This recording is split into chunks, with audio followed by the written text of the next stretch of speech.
Oke, kita lanjutkan. Ini merupakan bagian kedua dari transistor switching network. Teorinya ya atau intronya merupakan bagian kedua dari transistor switching network. Nanti di sini juga akan kita bahas contoh soal langsung dari bukunya saya ambil karena pembahasannya atau penyelesaiannya cukup jelas di situ. Berdasarkan rumus cukup jelas, urut-urutannya cukup jelas.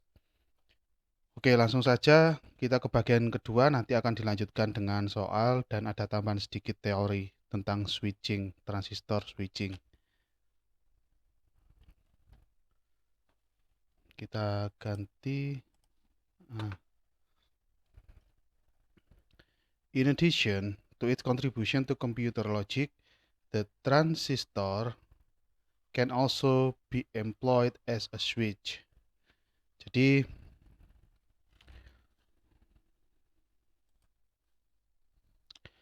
dan lagi terhadap kontribusinya atau perannya transistor sebagai atau digunakan pada rangkaian logika di komputer. Di transistor yang kita bahas kemarin adalah sebagai inverter atau pembalik logik ya. Jika inputnya 1, outputnya 0. Jika inputnya 0, outputnya 1. 0, 1 ini adalah logik. Nanti terserah tegangannya mau 0 ini sama dengan 0 volt. Satunya biasanya yang berbeda. Satunya bisa 5 volt, bisa 10 volt. Mungkin umumnya komputer adalah 5 volt yang dipakai sekarang. Oke, di samping dia bisa digunakan untuk logik ya, gerbang logika, bagian dari gerbang logika, transistor juga dapat digunakan sebagai switch, juga bisa digunakan sebagai switch atau saklar. Saklar. Berarti kalau saklar ada kondisi on, ada kondisi off. Ya, off F-nya 2. Using the same extremes of the load line. Menggunakan dua titik yang sama pada garis beban. Dua titik yang di sumbu Y adalah IC1 di sini. Yang satu titiknya lagi di sumbu X adalah VCE maksimum atau VCC di sini nilainya. VCE max. Yang sudah kita bahas sebelumnya istilahnya di sini VCE max nilainya sama dengan VCC. Itu ekstremis ya, maksudnya ekstremis di sini yaitu dua titik ujung di sumbu X dan di sumbu Y ini, IC1 dan VCE maksimum. At saturation, the current IC is quite high and the VCE very low. Jadi pada titik saturasi ini, pada titik kerja saturasi ini yang ada di sumbu Y ini adalah saturasi. Pada titik kerja saturasi ini nilai IC-nya cukup tinggi, tetapi VCE-nya sangat rendah atau bahkan di sini ekuivalen dengan 0.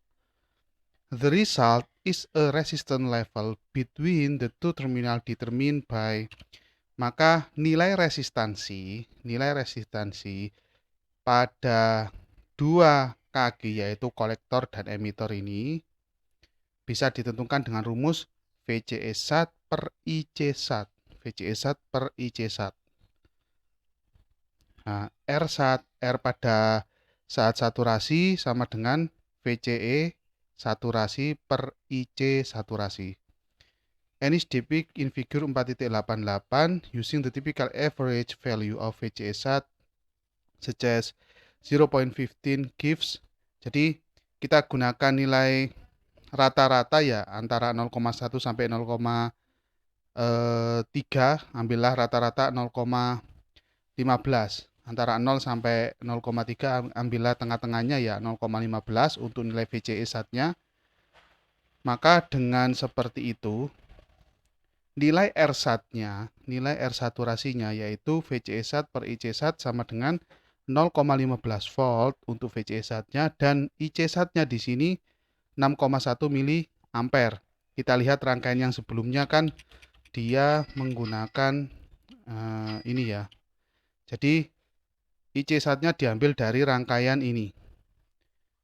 IC1-nya diambil dari rangkaian ini, ketemu 6,1 mA. Untuk VCE1 kita ambil nilai tengah-tengah yaitu 0,15. IC1-nya diambil dari rangkaian tadi ya, 6,1 mA. Dan akhirnya hasil R saturasinya cuma 24,6 ohm. Kecil sekali. Which is a relatively low value and can be considered as approximately 0 ohm when placed in series with resistor in the kilo ohm range. Jadi di kaki di R1 R saturasi itu terletak di sini ya, sebelumnya saya jelaskan. Ini letak R sat di kaki kolektor emitor. Jadi di sini. Di kaki kolektor emitor itu R saturasi, di situ sama dengan 24,6 ohm dan bisa kita anggap sebagai 0 ohm di sini. Jadi bisa kita anggap sebagai 0 ohm karena saking kecilnya, kita anggap sebagai 0 ohm ketika kita hubungkan dengan di situ kan ada RC ya. RC nilainya pada contoh 0,82 ya, 0,82 kilo ohm. Jadi seperti itu. Kalau antara 0,82 kilo ohm atau 820 ohm itu kalau di seri dengan 24,6 yaitu R-SAT ini, maka R-SAT ini bisa dianggap 0 karena saking kecilnya dibandingkan 820 ohm. Jadi seperti itu. Atau ini singkatnya bisa kita anggap 0 saja karena nilainya sangat kecil. Efeknya juga sangat kecil berdasarkan rangkaian yang tadi sebelumnya ya. Ketemu R-SAT-nya cuma 24,6, bisa kita anggap 0. Kenapa?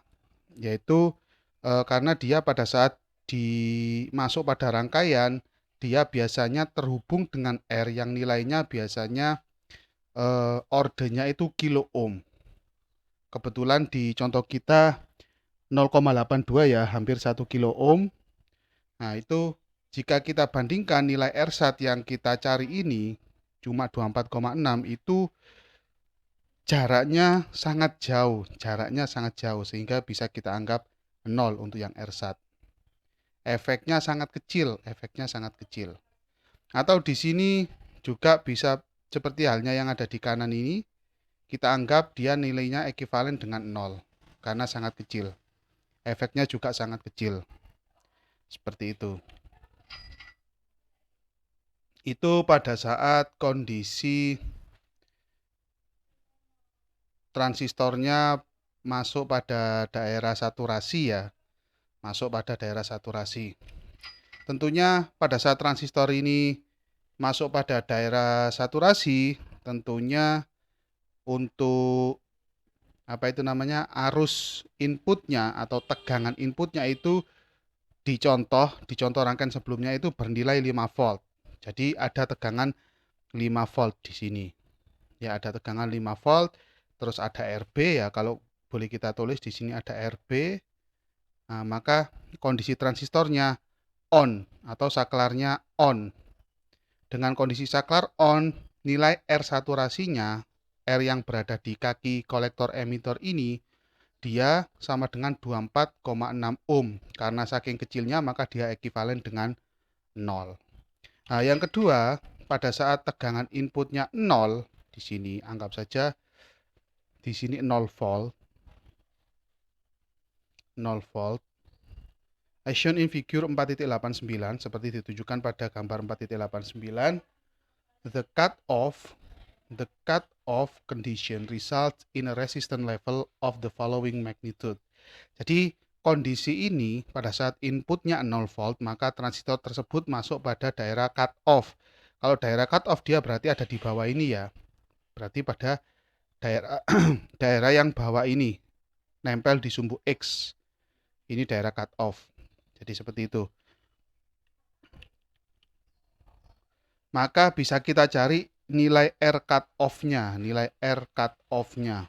resistansi cut-off-nya. Berapa sih resistansi yang ada di sini? R cut-off. Ya, R cut-off, resistansi pada kaki kolektor dan emitor. Maka dia sama dengan VCC VCC per ICEO per ICEO. Ya, VCC ini berada pada kaki kolektornya VC ya. VC sama dengan VCC dalam hal ini, atau pada saat cut off VC sama dengan VCC juga sama dengan VCE max. Nah, itu istilah saja tetapi nilainya sama semua. Ya, di sini dalam kondisi cut off VCE-nya sama dengan VCE maksimum.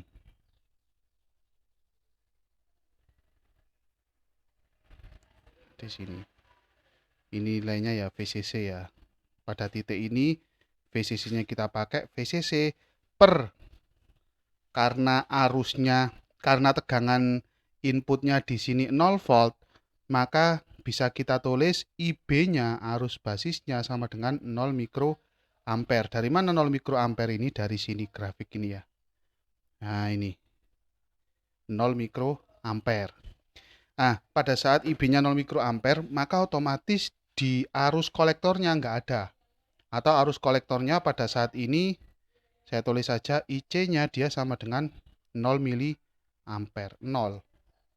Nah, terus di sini ada ICEO atau arus bocor.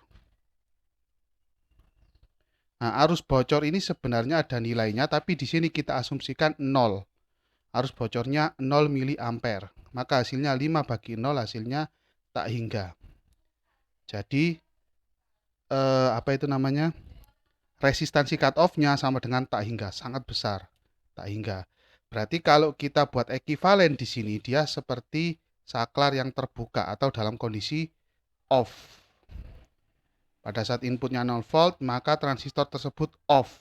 Dia seperti saklar yang terbuka.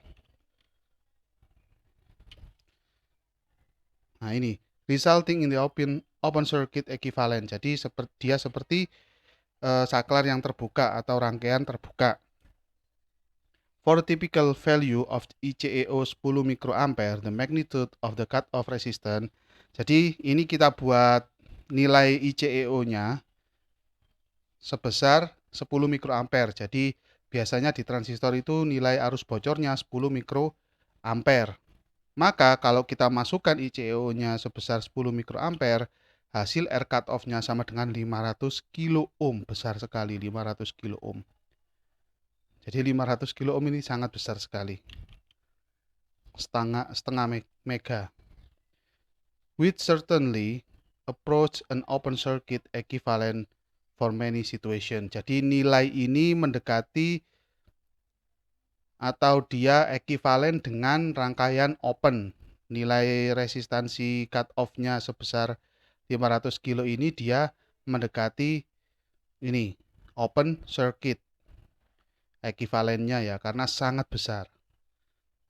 For many situation, di banyak keadaan, di banyak keadaan atau di banyak soal atau di banyak kasus seperti itu untuk nilai R cut off. Jadi seperti itu ya, tadi kita sudah membahas transistor ini bisa digunakan sebagai switching atau saklar. Jadi yang pertama kita bahas transistor ini dalam kondisi on dengan memberikan tegangan input sebesar 5 volt. Sehingga pada saat kondisi on ini transistor akan ekivalen, nanti transistornya akan ekivalen seperti short circuit atau saklar yang tertutup atau rangkaian yang tertutup. Jadi langsung nyambung. Nah, kita buktikan tadi sudah menggunakan rumus R saturasi sama dengan apa tadi? R saturasi bisa kita lihat ulang. R saturasi sama dengan VCE saturasi per IC sat. VCE saturasi per IC sat. VCE saturasinya sangat kecil yaitu 0,15 dan IC satnya 6,1. Akhirnya R saturasinya ketemu 24,6. Itu nilai yang sangat kecil. Maka bisa kita anggap 0. Ya, kita anggap 0 karena nantinya rangkaian ini pasti R ini tidak berdiri sendiri.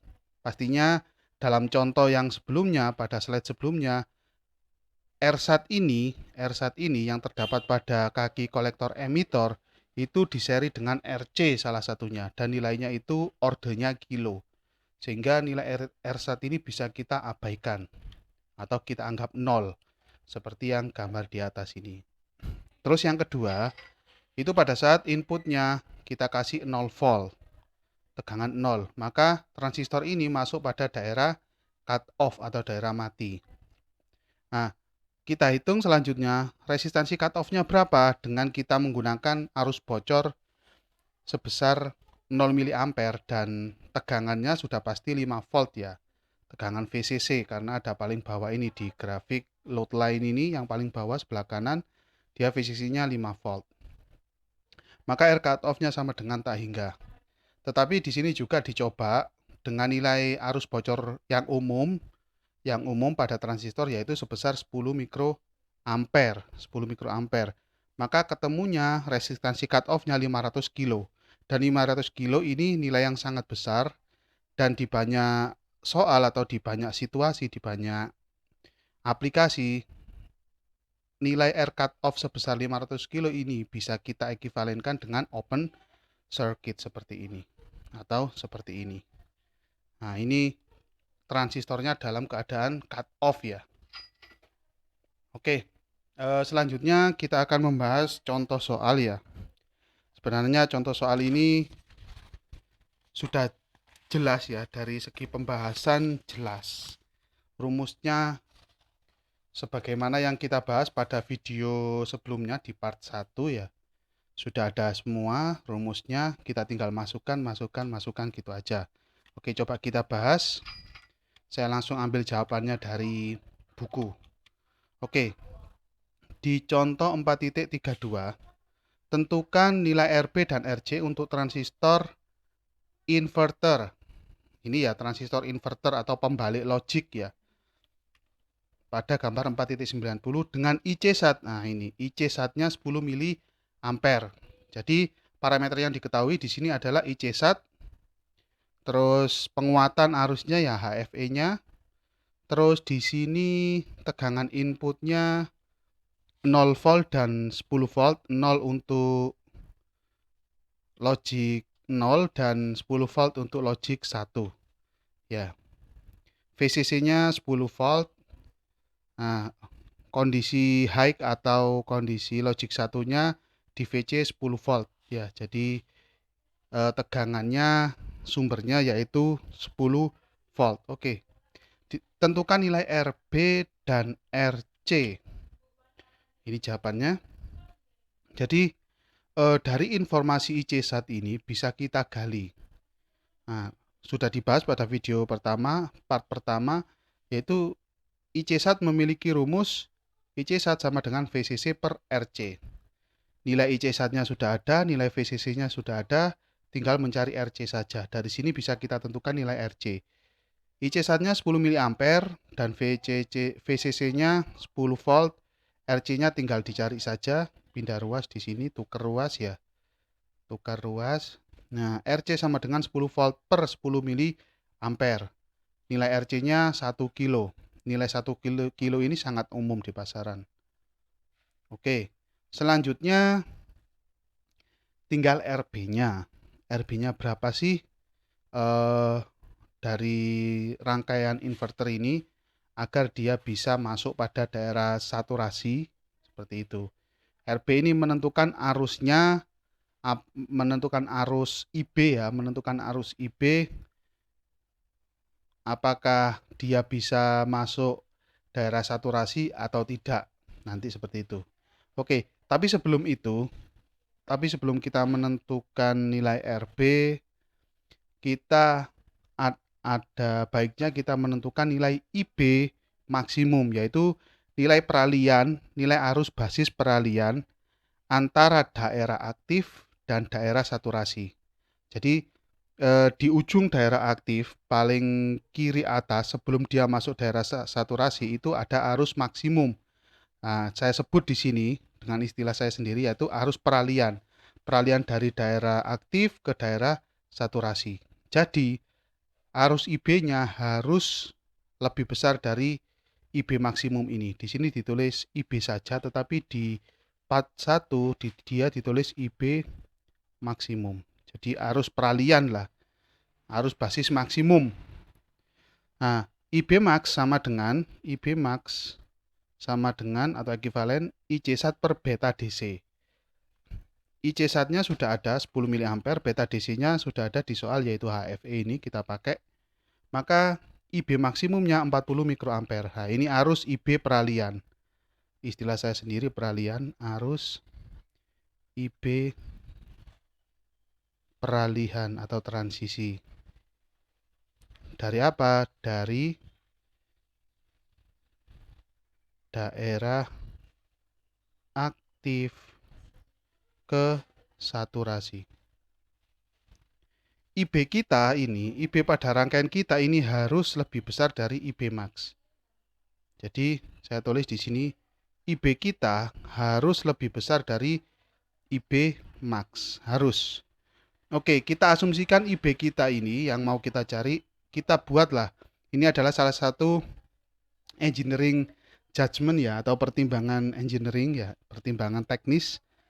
Jadi kita memilih 60 mikroampere itu tidak sembarangan, karena sudah ada acuannya di situ 40 mikroampere sebagai nilai transisinya atau nilai peralihannya. Kita pilih 60 mikroampere agar jaraknya tidak terlalu dekat ya dengan 40 ya. Kita ambil space antara 40 ke 60. Kita ambil yang 60. Ambil 70 boleh nggak? Boleh, nggak ada masalah. Kita coba ambil yang 60 sesuai dengan yang ada di sini. To ensure saturation, untuk menjamin dia benar-benar masuk pada daerah saturasi. Menggunakan rumus dasar di sini seperti fixed bias ya. IB sama dengan V input minus 0,7 ini VBE per RB. Oke. IB-nya kita pakai 60 mikroampere.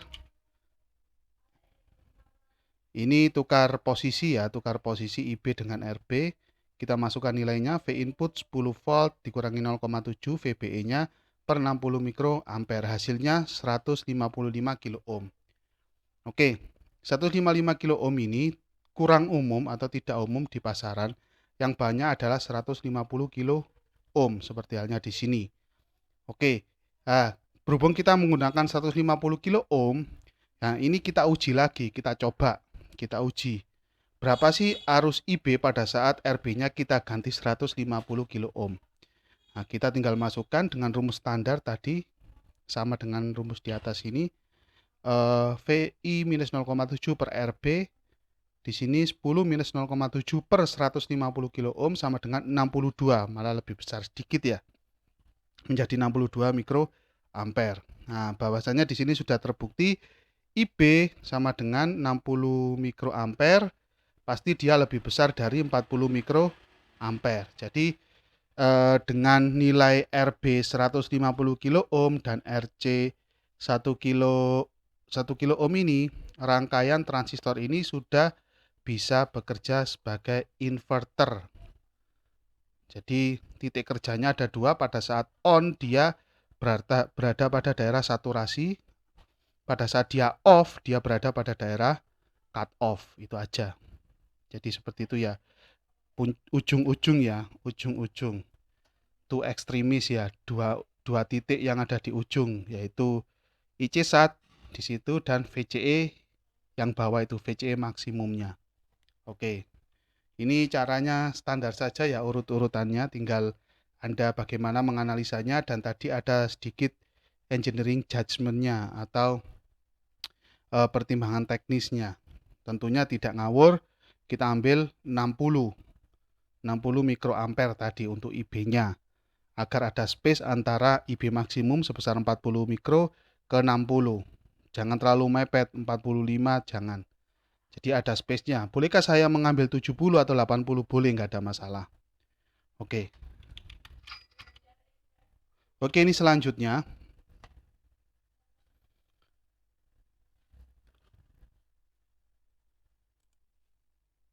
Kita lanjutkan. There are transistors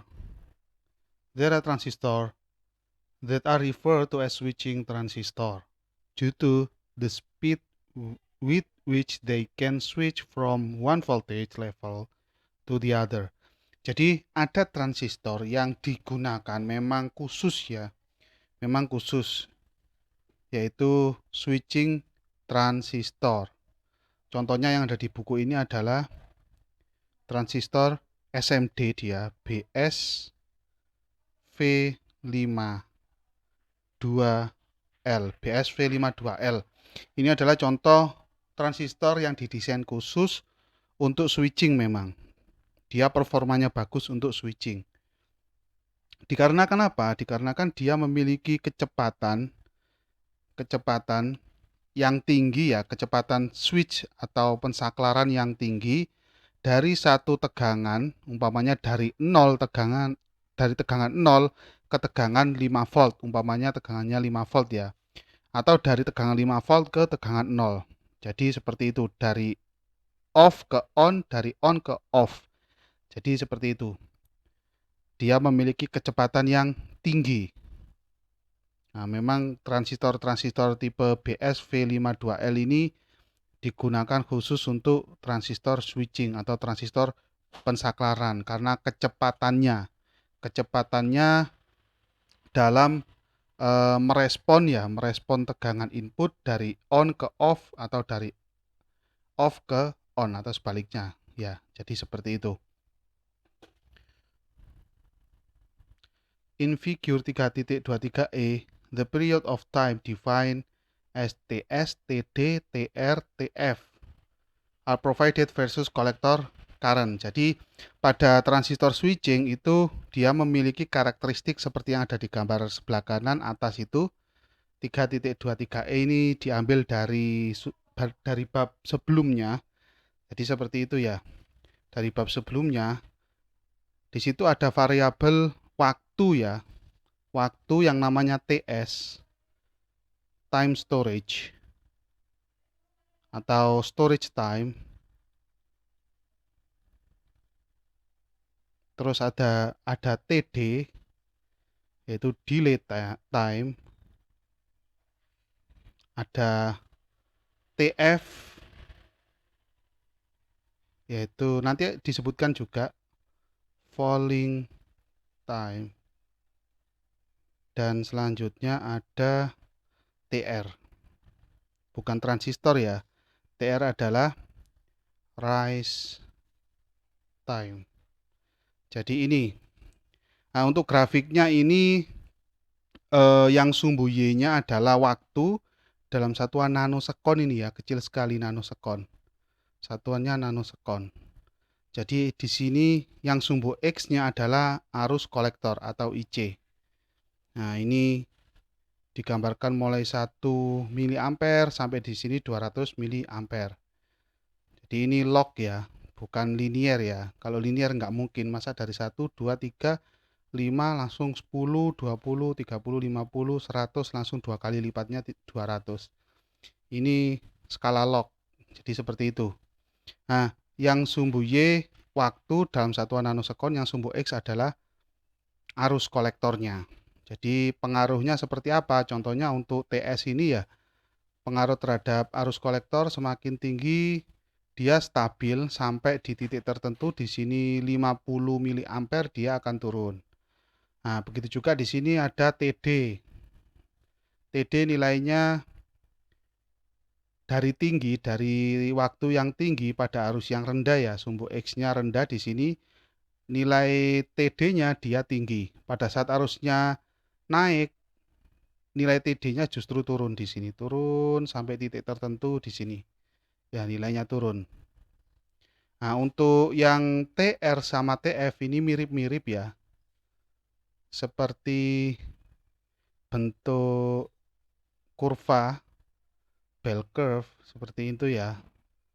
Seperti kurva seperti ini. Jadi dari nilai kolektor yang paling rendah, TR sama TF ini mirip-mirip. TR sama TF ini mirip-mirip. Karena nanti prosentase, nanti ada hubungannya dengan prosentasenya itu sama untuk TR sama TF. Prosentase terhadap arus kolektornya itu sama. Maka bentuknya mirip-mirip di sini untuk TR sama TF. Jadi kalau kita lihat pada saat nilai kolektornya sangat kecil di sini ya, baik TR ataupun TF, nilainya cukup tinggi di sini, terus dia turun pada nilai tertentu, anggap saja di sini 10 miliampere, atau di sini di tengah-tengah sini, kita ambil di tengah-tengah sini 15 miliampere.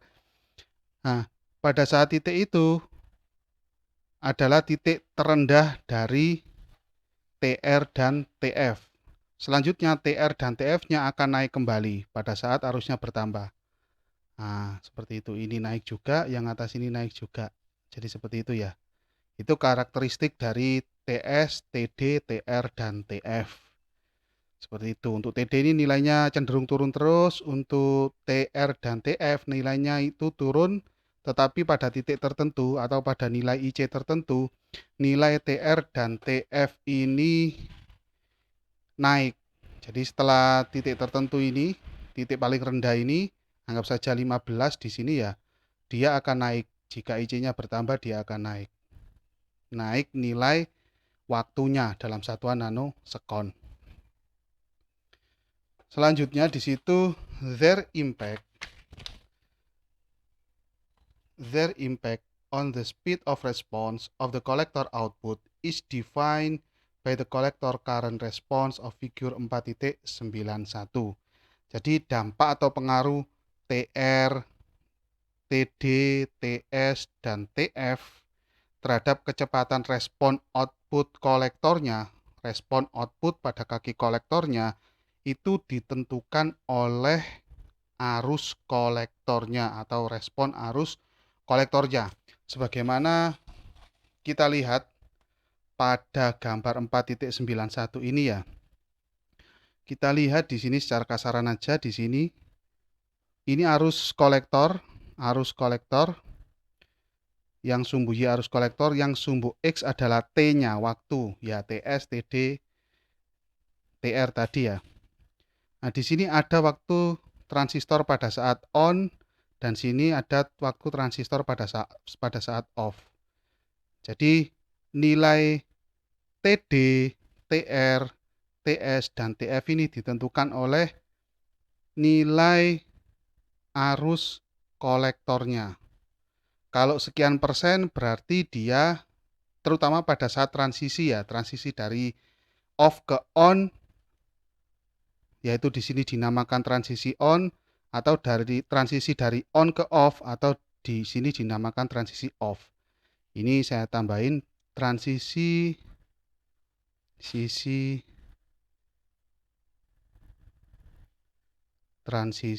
dari off ke on.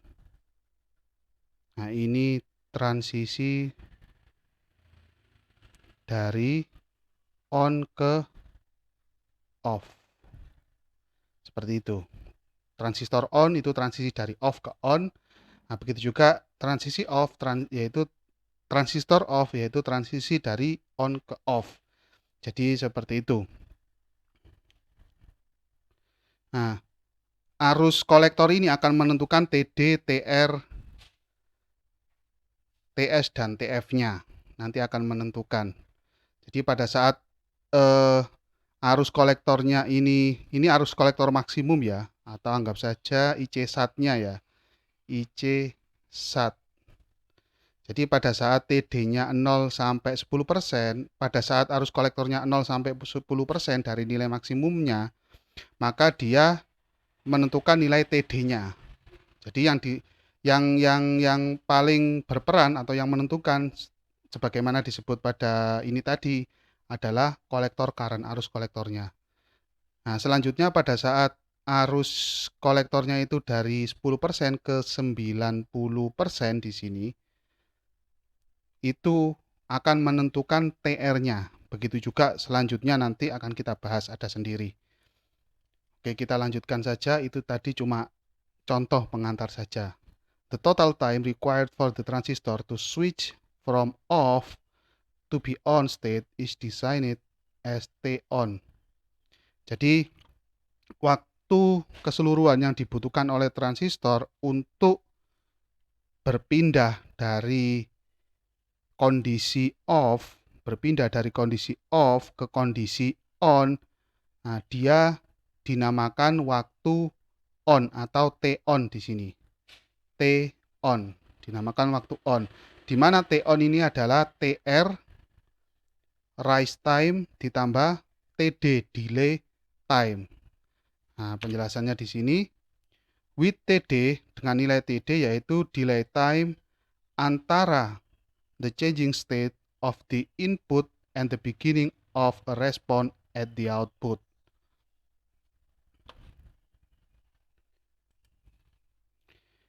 Dengan TD merupakan waktu tunda di sini ya, antara perubahan kondisi inputnya. Perubahan kondisi input dalam hal ini ya, untuk T on ya, perubahan kondisi input dari logic low ke logic high, atau dari off ke on. Ini input. Nah, yaitu waktu antara perubahan kondisi inputnya dari off ke on dan permulaan perubahan pada output. Permulaan perubahan atau respon pada output. Makanya di sini cuma mulai 0 sampai 10%. Untuk TD-nya sama dengan 0 sampai 10% saja. Selanjutnya dilanjutkan oleh TR, yaitu rise time. Rise time dari 10% sampai 90%. Ini TR. Nah, ini TR-nya ya. Rise time, TD-nya ini. Nah, maka setelah dijumlahkan menjadi T on ini. Waktu pada saat transistor on. Waktu pada saat transistor on. Oke. Selanjutnya ada T off. T off. Di sini nggak ada gambar grafiknya kayaknya. T off. The total time required for a transistor to switch from on to the off state is referred as T off and is defined by. Jadi waktu yang dibutuhkan transistor untuk berubah switch itu berubah dari kondisi on ke kondisi off itu dinamakan T off. Waktu transistor off. Nah, dia terdiri dari apa T off itu? T off terdiri dari TS storage time dan TF falling time. Di mana TS is storage time and TF is fall time. Untuk fall time-nya dia mulai 90% ke 10%. Untuk storage-nya tadi dari 100% ke 90%.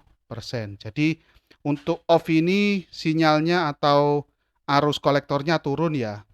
Untuk T on itu arus kolektornya naik.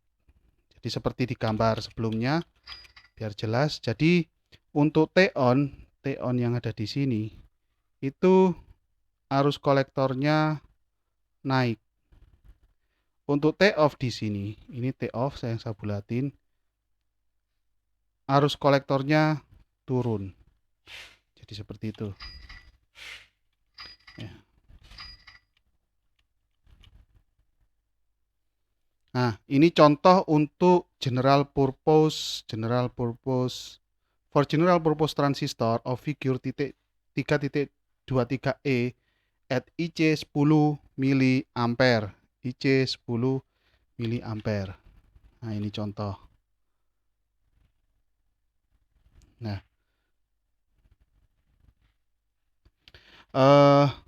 untuk transistor dengan fungsi umum ya, atau kegunaan umum, jadi bisa dibuat untuk switching, bisa dibuat untuk penguatan.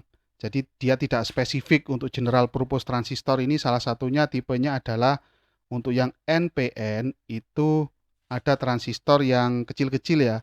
Dia NPN 2N222. Ini NPN. Terus ada 2N5551. Duanya kurang satu. Oke, untuk yang PNP ini contoh aja ya. 2N5401. Terus ada lagi 2N3906. Nah, ini tipe-tipe transistor yang general purpose atau bisa digunakan untuk apa saja. Dia tidak spesifik. Jadi bisa untuk switching, bisa untuk penguatan, ya. dia tidak spesifik. Nah, ini kita ambil contoh pada gambar ini, pada gambar ini, pada gambar ini saat IC-nya 10 miliampere. Saya kasih tanda merah ini. Nah, di sini nilai TS-nya 120 nanosekon. Ya, kurang lebih di sini ya TS-nya ya. Selanjutnya TD-nya 25 nanosekon. TD-nya di sini. Kurang lebih di sini antara 20 dan 30, nilainya 25. Selanjutnya TR-nya 13. TR di sini 13 ya.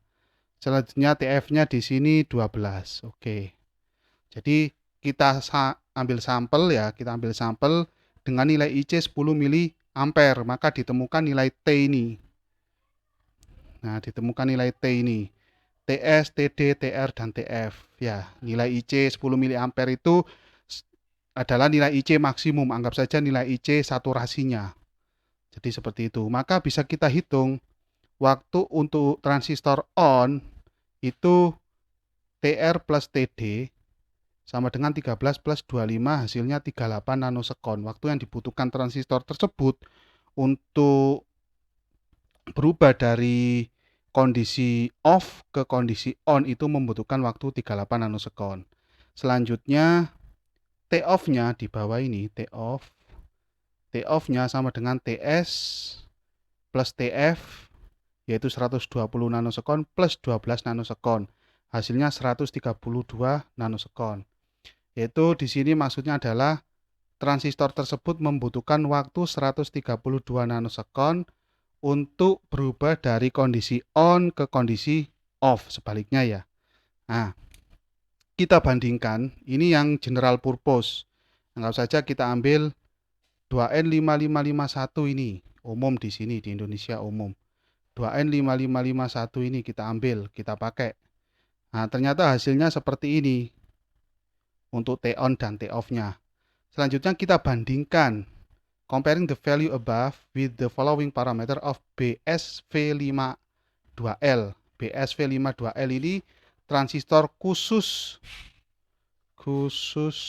untuk switching, aplikasi switching. Jadi tidak diperuntukkan untuk penguatan, khusus untuk switching. Kalau yang tadi contohnya ini kan bisa untuk penguatan dan bisa untuk switching, tetapi dia tidak fokus, nilainya cukup besar nanti kalau kita bandingkan. Untuk transistor BSV52L ini memang didesain khusus untuk switching. Nah, di sini ada penjelasannya switching transistor. Ini transistor tipenya adalah NPN. Transistor NPN. Reveal one of the reason for choosing a switching transistor when the need arise. Jadi